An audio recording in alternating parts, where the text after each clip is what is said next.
जब ये चुनाव शुरू हुआ था तो मोदी जी बड़ी बड़ी बातें करते थे, आपके भी कॉन्क्लेव में आए थे, 2047 के विकसित भारत की बात करते थे।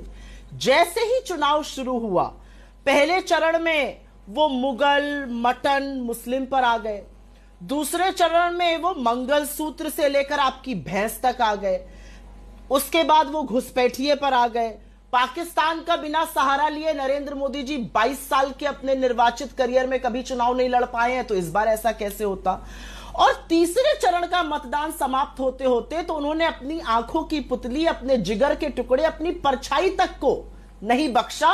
अडानी और अंबानी को भी कटघरे में खड़ा करके कह दिया कि ये सब भ्रष्टाचारी हैं, बोरे में भर भर कर, टेम्पो में लाद लाद कर काला धन मांगते हैं। मैं सिर्फ एक बात कहना चाहती हूं, आंकड़ों की थोड़ी बहुत समझ है और इसीलिए कहती हूं, पीएमओ ने पिछले 10 सालों में आंकड़ों की इतनी तौहीन करी है, आंकड़ों के साथ इतना खिलवाड़ किया है कि उनकी विश्वसनीयता ही खत्म हो गई है। असली बात यह है कि 10 साल में आंकड़ों की क्रेडिबिलिटी शून्य हो गई है।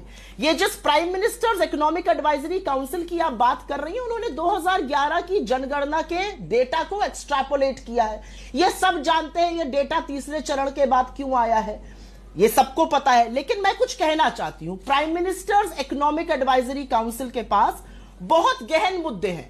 45 साल की सबसे ज्यादा बेरोजगारी, महंगाई, रुपया जो 58 से 84 पर पहुंच गया, 200 लाख करोड़ के ऊपर हमारा कर्जा पहुंच गया, 118 मिलियन डॉलर का चीन के साथ हमारा इंपोर्ट बिलियन, हमारी बढ़ती हुई गरीबी, हमारी बढ़ती हुई आर्थिक असामान्यता, जो 64% जीएसटी हम गरीबों से वसूल रहे हैं, एमएसएमई जो लगातार बंद हो जाए, इस पर कोई रिपोर्ट नहीं है। रिपोर्ट भी आई है 2011 के सेंसस पर, और 2011 के सेंसस में अगर कलई ना छुपानी पड़े अपनी, दुनिया भर ने कोविड के बाद सेंसस किया।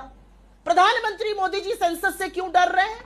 2011 के बाद 2024 आ गया, क्यों नहीं जनगणना कराते हैं? हम तो ताल ठोक के कह रहे हैं जातिगत जनगणना कराइए, पता तो चले कितने आदिवासी, कितने दलित, कितने पिछड़े हैं, उनको उनका हक तो मिले। गरीब सामान्य वर्ग का कौन है, उनके लिए नीतियां कैसी बने, ये हक तो मिले।